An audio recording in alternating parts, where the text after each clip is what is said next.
Last week we discussed basic logical operations, classical and quantum ones.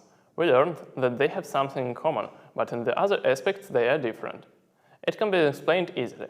In particular, the first models of quantum computers were conceived as analogs of classical ones. That's why many classical logical operations were also reflected in a quantum case. The differences between them relate to the different physical objects which they are used for these types of computations. In other words, only the objects from microworld have specific quantum behavior. For example, as we already know, only the quantum bit is able to stay in a superposition state, but not the classical one. If one measures the qubit in the superposition state, one obtains every basis state with a certain probability. Of course, this probabilistic behavior of quantum objects has its effect on the logical operations which could be realized using them. As we have pointed out before, it's impossible to create the quantum fan-out element which would make a copy of a qubit in an arbitrary quantum state. This statement is known as the No Cloning Theorem, but before proving it, let's consider a naive approach based on the different direct analogy between classical and quantum computations. As we know, the fan-out element which performs a bit copying could be realized via the C0 element. The controllable bit equals 0 at the beginning. The value of the control bit A, which should be copied, is sent at the input of the C0 element. The C0 element performs modulo 2 addition between the control and controllable bits. Thus, if the control bit A equals 0 after the addition with the controllable bit, which also equals 0, we will obtain 0. If the value of the A bit equals 1, then the addition with 0 will give us 1 at the C0's output. Since the A bit's value is not being changed during the operation, at the C0's output we obtain the bit A and its identical copy. So, now we can turn to a quantum case. For the sake of being definite, we work in the computational basis formed by the states 0 and 1. As we have learned earlier, the Cx gate acts as an analog of the classical C0 element. Suppose our intention is to create a copy of a qubit that is in the superposition of states 0 and 1. The states 0 and 1 go with certain unknown coefficients alpha and beta. We recall that the qubit shouldn't be measured, since the quantum reduction during the measurement will bring the qubit into one of the measurement instrument's eigenstates 0 or 1. By analogy with the classical realization of the Fanout element, consider our qubit to be the control qubit for the Cx element. The second qubit in state 0 will act as the controllable qubit. Were it possible for us to copy the qubits, we would obtain the tensor product of the initial qubit state and the state of its copy. So, it would be a separable state of the control qubit and the controllable one. However, as you see on the slide, the Cx gate will bring us our system to the state that is the superposition of states 0, 0 and 1, 1 with the coefficients alpha and beta.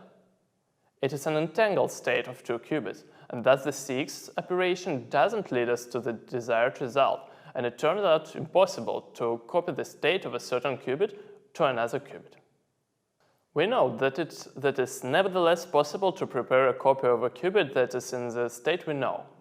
For example, it's easy to see that the obtained entangled state will be equal to the separable state of the qubit and its copy if the coefficients alpha and or beta equal 0. This corresponds to the situation where the qubit is in the instrument's basis state. So, if the qubit state is known in advance, a copy of a qubit could be created. This statement in a strict mathematical form is also known as the No Cloning Theorem. According to it, one cannot create a device that would create identical copies of unknown arbitrary quantum states. In other words, no such unitary transform U exists that could act on a system in an arbitrary state psi and on a system in a certain state zeta, and result in both systems being in the states psi. Let's now prove this theorem. Let's go negative. Let there be a pair of quantum objects that could carry the signal, and there is a certain device that creates a copy of a state of the first object and brings the second object into the state as a result of a certain unitary transform U. let the first object be in a state psi and the second object be in a state zeta. And our initial state must be also multiplied by the initial device's state in. The device turns this into the product psi, psi, out psi. Here out psi is the final device's state. Consider now a situation where the first object is in the state zeta. Thus, we'll have u zeta, zeta in turns into a state zeta, zeta, out zeta. The final states of the device may be different, so that we have out psi, out zeta. The product may be not equal to 1. Since u is unitary, we have the following. U dagger equals u reversed. And that's why u dagger u equals 1, an identity matrix. Now we can multiply left on both sides of the obtained equations and have the following. We have the bra psi, the bra zeta, the bra in. Here we got u dagger u, zeta, zeta in, they're cats. And this is equal to the psi, psi, out psi, multiplied by cats zeta, zeta, out zeta. So, we can now simplify this equation taking normalization into account. And we will obtain the following. The scalar product psi zeta equals psi zeta squared and multiplied by a scalar product out psi out zeta. And what we can do now? We can now divide both parts by the scalar products psi and zeta. I have 1 equals psi zeta multiplied by out psi out zeta. If the states zeta and psi are not orthogonal and they are not the same, we have the following. We have that magnitude of the scalar product psi and zeta is less than 1. However, we also have the following for the output device's states. We have that out psi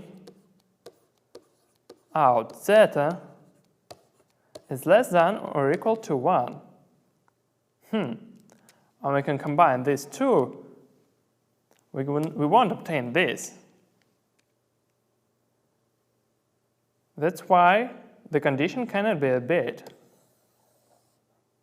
And this completes our proof. So, we have formulated the no cloning theorem and we have proved it. This theorem holds an important place in the theory of quantum computations. Unlike in the classical computations, we cannot now measure the register of qubits at any time since it will lead us to the corresponding state vectors reduction. We also cannot make qubits copies.